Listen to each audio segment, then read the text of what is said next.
Ya, selamat pagi, selamat siang, selamat sore, selamat malam semuanya. Terima kasih sudah kembali lagi ya melihat video ini. Walaupun saya belum bisa tampil ya di video ini karena sama ya, masih kayak kemarin ada bekas operasi yang belum dibereskan ini di wajah saya. Dan itu nggak diperbolehkan terkena air ya.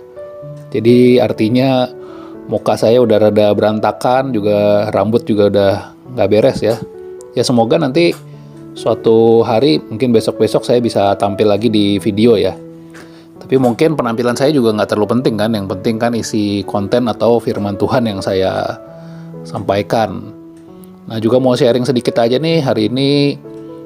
Ada sedikit masalah ya di kacamata saya nih. Jadi kacamata saya ada sesuatu yang perlu diperbaikin, sehingga saya harus ganjel itu bagian dalamnya dengan tisu ya. Jadi otomatis ketika saya mau melihat ke beberapa arah itu ada seperti tisu yang menghalangi gitu pandangan saya. Jadi mau ngelihat apapun pasti ada sedikit kelihatan tisu itu ya.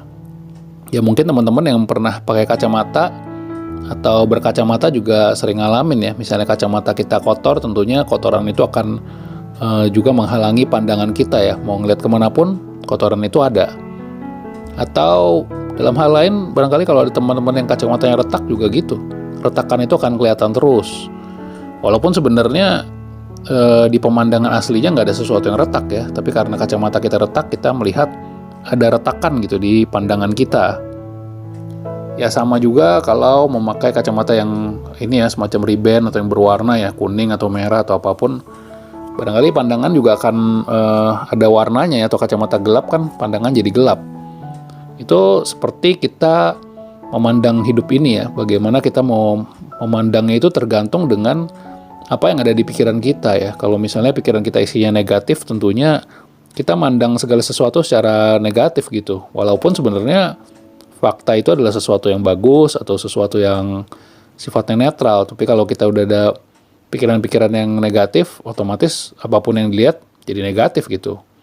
Atau kita punya pikiran yang jelek terhadap seseorang, apapun yang dilakukan orang itu barangkali walaupun dia nggak salah sama kita, kita juga ngeliat, dia nggak bener nih, atau dia tindakannya jelek ya. Ada hal-hal seperti itu ya. Tentunya ini sangat mengganggu ya buat kita semua ya, kalau kita punya pemikiran yang negatif, pikiran yang penuh dengan kecemasan, kekhawatiran.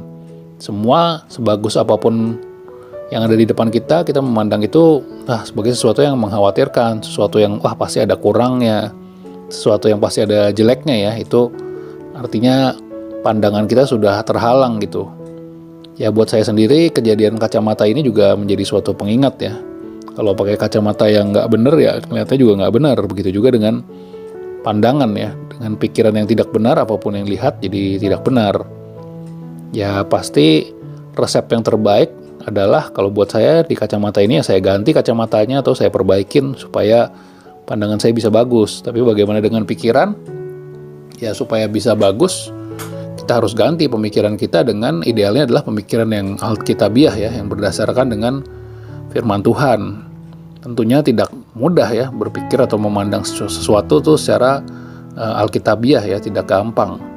Tapi ini suatu proses yang bisa dilatih kalau kita setiap hari melatih diri kita dengan baik, baca firman Tuhan, otomatis iman kita, pemikiran kita yang berdasarkan Alkitab pun akan semakin bertumbuh.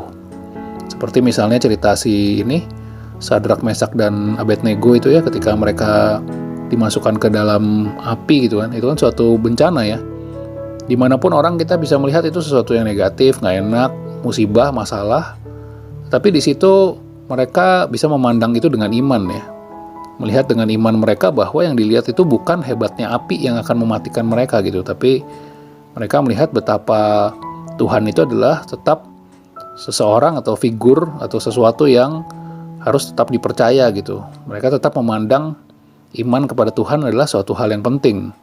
Dan ketika berada di dalam api pun, iman mereka ini juga menyelamatkan mereka gitu. Pandangan mereka terhadap Tuhan mereka yang hanya itu saja yang boleh disembah, itu yang juga menyelamatkan mereka ya.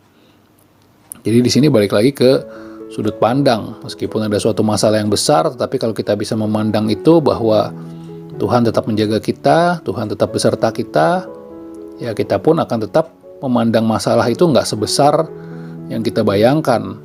Satu lagi mungkin contohnya dari Daud ya, ketika dia menghadapi Goliat yang besar, yang ada di pandangan dia bukan Goliat yang besar, tapi yang ada di pandangan dia adalah Tuhan yang tetap menyertai dia kemanapun dia berada, termasuk saat harus berhadapan dengan si Goliat.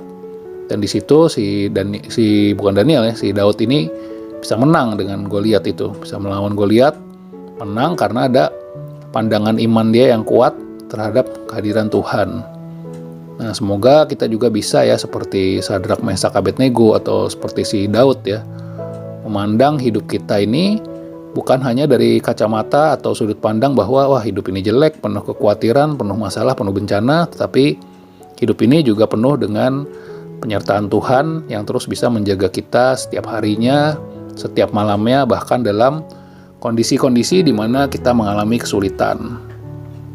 Oke, baik teman-teman, semoga firman Tuhan yang disampaikan secara sederhana ini bisa membuat teman-teman semakin bertumbuh lagi, dan kalau ada yang sedang bergumul, semoga pergumulannya itu mendapat jawaban yang terbaik juga dari Tuhan.